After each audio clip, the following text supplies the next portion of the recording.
I don't know. I don't know really where it started, but all I remember is being scared of flying. That's all I remember. 7 Bravo Kilo Alfred, runway 07. It started on a plane, and I just remember feeling terrified of the bumps. It got worse and worse and worse as I got older. It just, I could never logic my way out of it. It just got worse. The first thing we're looking at in straight and level Of the piece really worked well because of the personal stories, not just the instructor, but of the people she was trying to help. I thought the piece had a really great sense of the human component and the sort of inspirational component of having these women break into a space in which was not accessible to them. And I thought that the narrative worked well and sort of not just chronicling the particular women as the subjects, but the sort of overall approach to a flight and the numbers behind what's been going on in terms of its lack of access to a diverse background of people and how sort of committed you have to be to sort of to change that type of cultural dynamic. So I thought that the piece really reflected over the course of the series how each individual grew in the space that is extraordinarily specialized and not easy to learn at all. It requires so many different components, and I thought that the piece did a good job of showing not just the technical aspects of it, but the personality and human aspects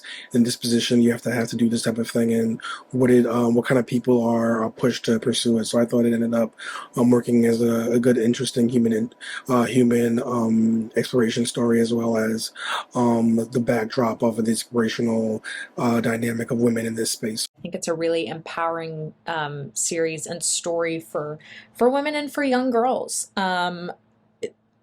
Flying, like so many other professions and hobbies, it's male dominated, and with that comes a lot of sexism. And the story and these girls overcoming that, and addressing the fact that they're addressing the fact of being bullied or being turned away or like looked at differently because they are women pursuing flying. I think it's a really inspirational story, and it's something that can be applied to so many other fields. And I think it's really valuable for young girls to watch something like this. I think it's really admirable, and I think it does a really good job of doing that. These characters are really humanized and entertaining, which adds so much to it. But it's a really inspiring story, and one that I could see. It almost reminded me of something that would be on the network Discovery Kids back in the day. It definitely carried that tone, and I think it would carry well on. This documentary teaches women to always pursue their dreams, even if there is certain barriers permitting otherwise, and to overcome such barriers. We got to see many unique stories unfold, all to come to one message. There was a story of a pilot overcoming her fear of flying while fighting cyberbullies. There was an immigrant pilot adjusting to her new life. There are stories given from wives, mothers, and daughters, all who are trying to pass their exams and even become captains. But unfortunately, men in society make it difficult for them. I think the most powerful moments in the film is when we get to see them fly solo. It starts with them flying with another pilot, which happens to usually be males, but then we see some of them fly on their own. They're beautiful scenes because we get to see the vastness of the world, how they fought so hard to get such a view. There's that big blue sky we see, and then it cuts to their facial expressions, which tend to just be them overcome with joy and proudness for their accomplishments. You clearly can tell they love what they do, and that's a powerful message displayed here.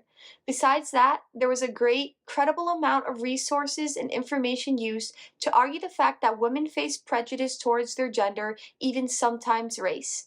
We see all the information and the statistics lined up besides the stories of each pilot, and that's enough to form our own opinions, which is important to make about such a topic. The sexism in the workplace is prevalent for these women, and the documentary spoke to this really well because it interviewed the females and got their points of view, and some of the male trainers who were trying to change these barriers for the women. There was a point where Erin compliments Kilara on her self-belief, And it took me back to where Kilara was speaking to a sheltered life as a child, but a father who believed in her and wanted to achieve her independence and her goals. And I'll bet that's where that self-determination came from. Another standout was Danny. My gosh, she came from a hardship in childhood that would hold most people back, but what an inspiration. She gets to let us see her first solo flight, and what a triumph for her. She was very patient, and it took a long time to get that flight in, but to see it and see that gorgeous landscape below of the Australian land, it just was gorgeous. I think is so valuable to get the word out, to tell those stories, to, like I've said, like raise that kind of profile, because it can have a lasting impact. It can influence, the next generation of women. It can help start to maybe open the eyes of even people that are already in the field, and maybe, they've changed some of their attitudes to their coworkers. Who knows? But and apart from all of that, even though I don't have any desire to become a pilot or, be in that field, I still find it inspiring to see women doing this. And I think that that's such a great win. And like I said, I really, really loved this series. I loved that they kind of focused on a different woman and her a different story each time. I really, really enjoyed the process that they went through with everybody. It all looked different for each of them, which was great because everybody's journeys are different, even when it comes to something that you're learning where you all learn the exact same things. How people get there is different, how people learn is different. I thought it was really, really well done, and it was really, really well rounded and fleshed out. Just because someone says you can't doesn't mean you can't. And having this the transitions smoothly into it, where you introduce the woman a little before in the episode before what will feature that woman, where she that way you get each of their individual stories, and to see how different each of their stories are, similar but different at the same time, is absolutely amazing, because it shows that they all have these different backgrounds. They have all different walks of life, and they all can come together kind of as a family in the sisterhood of women, just to bond and continue to do this and becoming inspiration to women everywhere. It's because that's what they're doing. They're reaching for the sky, literally, in their cases, and overcoming fears, obstacles, home life, whatever ails them, they're able to conquer just by doing what their dreams are, because of that motivation within them. And each episode being slightly different, but the transitions leading into them from the previous ones make you curious to learn about the next woman, and which makes the production on this phenomenal. I found it both informative and a really interesting perspective I've never thought of, as well as very likable characters. I think it's so great that it started as a journey on social media and it's now a web series that we can enjoy watching.